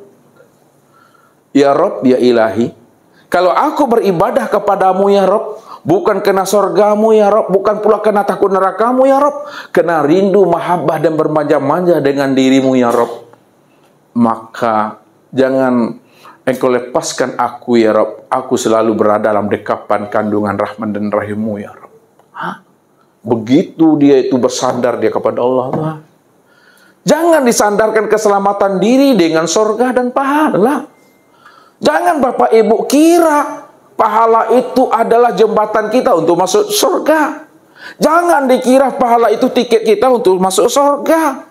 Jangan dikira pahala itu adalah kendaraan kita untuk sampai ke surga. Banyak pun pahala kita, Bapak Ibu. Banyak pun pahala kita, jika dibandingkan dengan nilainya surga, seiprit pun pahala kita itu tidak menggeser timbangan pahala Tuhan. Apa yang mau dibanggakan di hadapan Allah? Awak beribadah banyak cacatnya awak. Banyak ibadah awak tuh. Apa yang mau diharapkan kepada Allah? Apalagi dituntut-tuntut Allah tuh. Awas ya Allah, engkau janji. Jangan sampai enggak mau dapat janji. Ditunjuk kidah sih Tuhan tuh. Ele yang mah tuh Tuhan. Ndak pun disembah aku udah Tuhan dah. Ya? Ndak pun dibesarkan aku udah besar. Ndak akan hina aku, takkan kecil aku kalaupun ndak disembah, ndak dibesarkan. Aku ini besar bukan karena engkau. Aku ini terpuji bukan karena sanjungan engkau. Aku terpuji besar karena dengan sendirinya. Aku tak pernah bersandar dengan apa-apa. Kamu yang mesti bersandar dengan aku, Allah. Cuma kamu lupa siapa dirimu itu Tuhan. Padahal diri kita ini wajah alulahu min ibadi juz'an. Dirimu itu sebenarnya adalah bahagian daripada diriku, Allah. Tuhan, diri Bapak Ibu itu bahagian dari Allah. Itu yang Allah bilang tuh. Fitratallahi lati fataran nasa 'alaiha la tabdila li khalqillah. Fitrahnya Allah yang menciptakan manusia itu sesuai dengan fitrahnya, sesuai dengan fiilnya, sesuai dengan asmanya, sesuai dengan sifat-sifatnya. Kalau tak ada sifat Rahman dan Rahim itu pada diri Bapak Ibu, takkan ada sifat pengasih dan penyayang itu. Kenapa ada sifat pengasih dan penyayang pada kita? Ketika melihat anak, cucu menangis, orang meminta-minta, itu karena adanya sifat Rahman dan Rahim Allah itu pada diri. Kalau tak ada sifat Ghafarnya Allah, sifat Al-Afunya Allah pada diri kita, tidak ada kita ini sifat pemaaf. Dendam ya tari, tambah kusumat nilai. Dendam kusumat dah sudah. Itulah bukti nyatanya bahwa diri kita itu adalah tajalli, copy paste, kenyataan, bagian percikan nyatanya diri Allah itu. Jangan ditolak tuh. Kalau gitu Ustaz, awak Tuhan. Enggak, Ustaz tidak mengajari Bapak Ibu ingin jadi Tuhan. Ustaz tidak mengajari Bapak Ibu ngaku-ngaku jadi Tuhan. Ustaz tidak pernah mengajari Bapak Ibu itu ingin merampok hak Tuhan. Kalau dia apa yang Ustaz ajarkan? Ya Ustaz ajarkan supaya Bapak Ibu kenal Allah lah yang benar-benar wujud, Allah yang benar-benar bersifat, kita tidak pernah wujud dan kita tidak pernah bersifat. Itu yang Ustaz ajarkan. Supaya tidak ada keakuan diri kita. Itu yang Ustaz katakan, kenapa manusia ini takut membunuh akan egonya? Sebab kalau manusia itu mau membunuh egonya, di situ pula dia takut tidak ada dirinya nanti. Kenapa orang tak mau membunuh egonya? Karena takut tak punya diri. Padahal sesungguhnya dirinya sejak mula ada ini memang nggak pernah ada. Siapa yang mengatakan dirinya sejak mula adanya ada, itu ngaku-ngaku tuh. Padahal aku yang lebih awal sebelum adanya yang awal, dan segala yang awal itu adanya karena aku Tuhan. Jangan kita mengaku-ngaku di hadapan Allah. Itu maknanya tuh. Jadi setelah kita mengenal siapa diri kita yang sebenarnya, disitulah kita bisa paham bahwa diri kita inilah tiada lain nyatanya Allah itu. Setelah paham Bapak Ibu, diri kita inilah hakikat nyatanya memandang Allah itu, kala lisanahu. Itu diam aja lagi Bapak Ibu. Diam itu jangan tidak berbicara maksudnya, cukup pahami, sadari, dia mengerti saja. Turunkanlah kalamnya, turunkan bahasanya ke bahasa syariat. Jangan bahasa marifat dipakai. Kalau bahasa marifat dipakai tentu jeruk makan jeruk.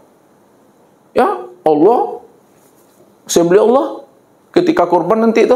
Allah sembelih Allah, Pak. Turunkan dia ke dalam bahasa syariat. Ini ke dalam Allah tuh. Ini lihat. Jangan Allah nanti Allah sembelih Allah pula nanti. Kalau ada Allah segala-galanya ada Allah, turunkan bahasa makrifat ini ke dalam bahasa syariat. Nah, ke dalam bahasa syariat itu maksudnya insan menyembelih ayam, hamba menyembelih sapi. Nah, itu maksudnya. Jangan bilang Allah, sembelih Allah. Kemanapun kamu hadapkan wajahmu, di situ nyatanya aku, nggak jadilah. Nggak jadi sembelih lah. Turunkan ke syariatnya. Sebutlah hamba, sebutlah makhluk, sebutlah sesuatu, sebutlah ikan, sapi, kambing, semuanya.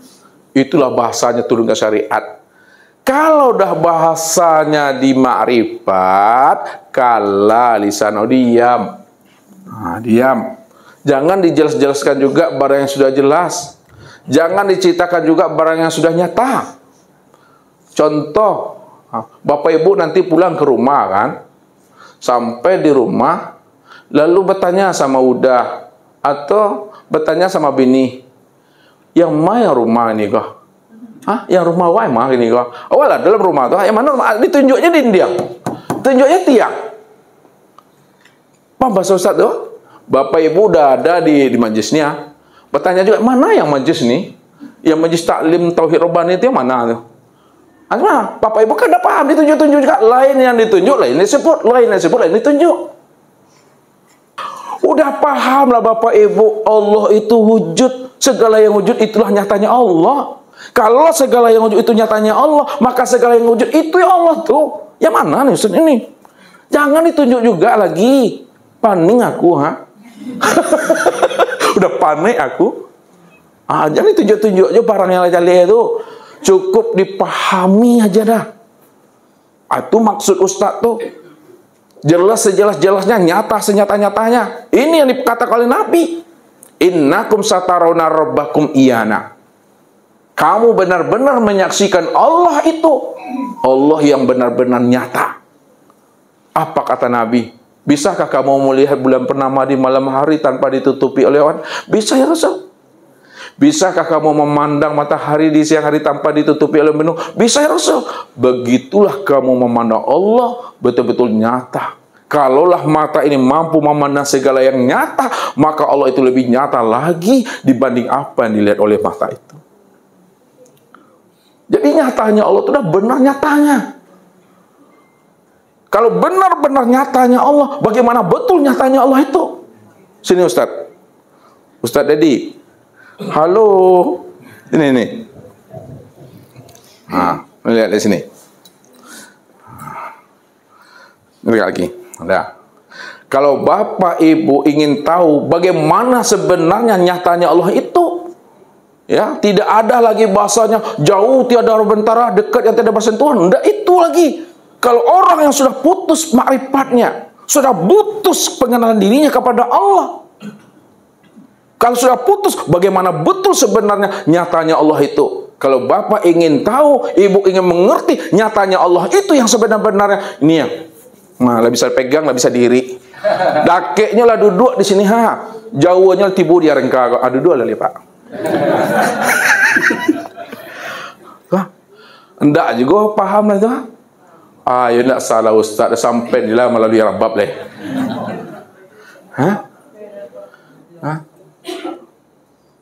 Itu nyata itu nyata yang bagaimana juga lagi. Karena Allah cuma yang ada, Allah cuma yang wujud. Bukan kita ngaku-ngaku Allah Bapak Ibu. Nggak ada pernah Ustaz mengajari Bapak Ibu ngaku Allah, apalagi jadi Allah. Yang saya ajarkan, pahami sepaham-pahamnya, sadari sesadar-sadarnya. Allah cuma yang wujud, Allah cuma yang ada. Dia lain katakan wahdatul wujud, wujud satu-satunya, nggak ada diri yang lain itu. Kita nggak ada. Kalau kita tidak ada, siapa ini yang sebenarnya? Nyatanya dirinya. Disebut juga lagi nyata. Iya Ustaz, iya. Akan enggak? Coba lah. Ini kalam yang udah mati. Kalam yang sudah mati. Inilah bicaranya orang yang mati. Bukan bicaranya orang hidup. Kalau bicaranya orang hidup masih ada ego itu. Itu maminya. Begitu putusnya ma'rifat Bapak Ibu mengenal Allah. Kalau udah putus ma'rifatnya kepada Bapak Ibu, udah sampai masa dan takdirnya kok matilah leh. Pojol itu. Kalau lah sampai takdirnya, lah sampai ajalnya ke mati-mati, sudah leh. Aja payah. Takut bapak ibu mati wah. Jadi duit. Mati itu kesempurnaan hidup tuh. Lihatlah telur ayam. Telur ayam tuh belum sempurna ya, telur ayam itu sebelum dia menetaskan anak ayam tuh. Tuh dia maksudnya. Belum sempurna kita ini kalau kita ini belum mati. Maka matilah selama-lamanya. Apa yang mesti dimatikan? Atau maksudnya mati dalam hidup. Mati dalam hidup itu matikan kesadaran diri yang merasa diri ini hidup. Itu maksudnya. Disitulah kita itu benar-benar hidup kita itu sami'na wa ta'na. Kalau tidak akan susah. Apa yang katakan Nabi? Isma syi'ta fa innaka mayyitun. Hiduplah semaunya kamu pasti akan mati ya Allah.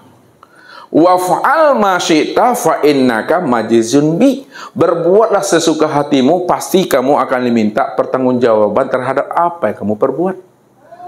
Wa habib ma syi'ta fa innaka mufariqu bih. Cintailah apa yang kamu cintai, pasti satu saat dia akan meninggalkan kamu.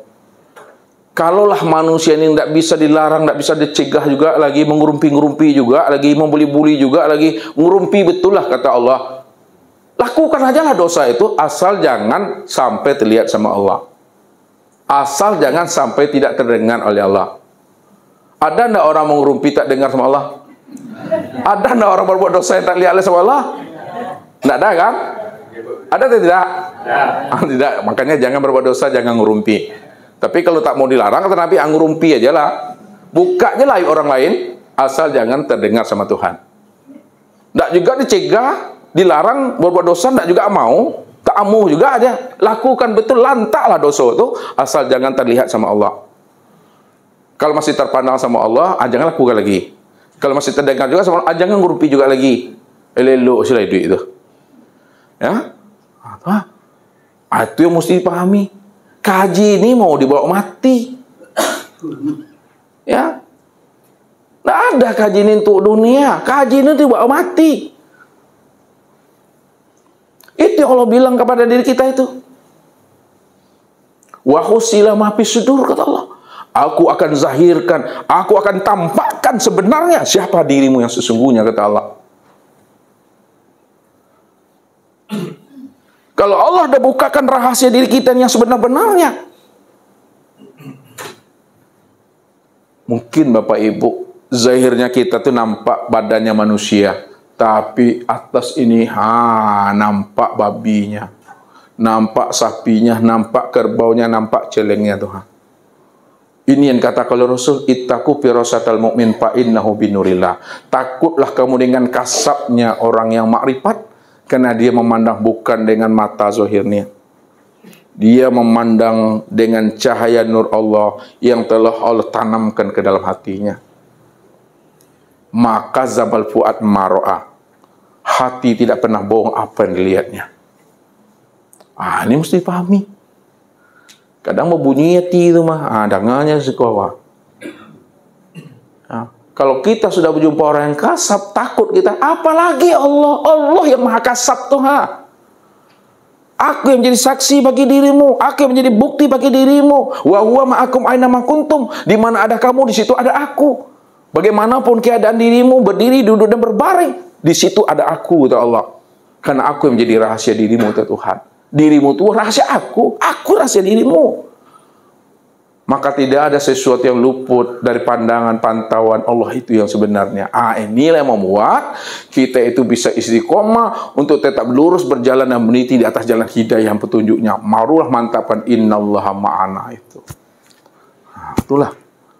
Insya Allah selamat dunia, surga akhiratnya. Allah pertemukan hendaknya kita dengan anak dan keturunan kita nanti di surga. Walaupun tidak serumah, tapi lain satu komplek perumahan surga juga. Beruntung juga kita tuh.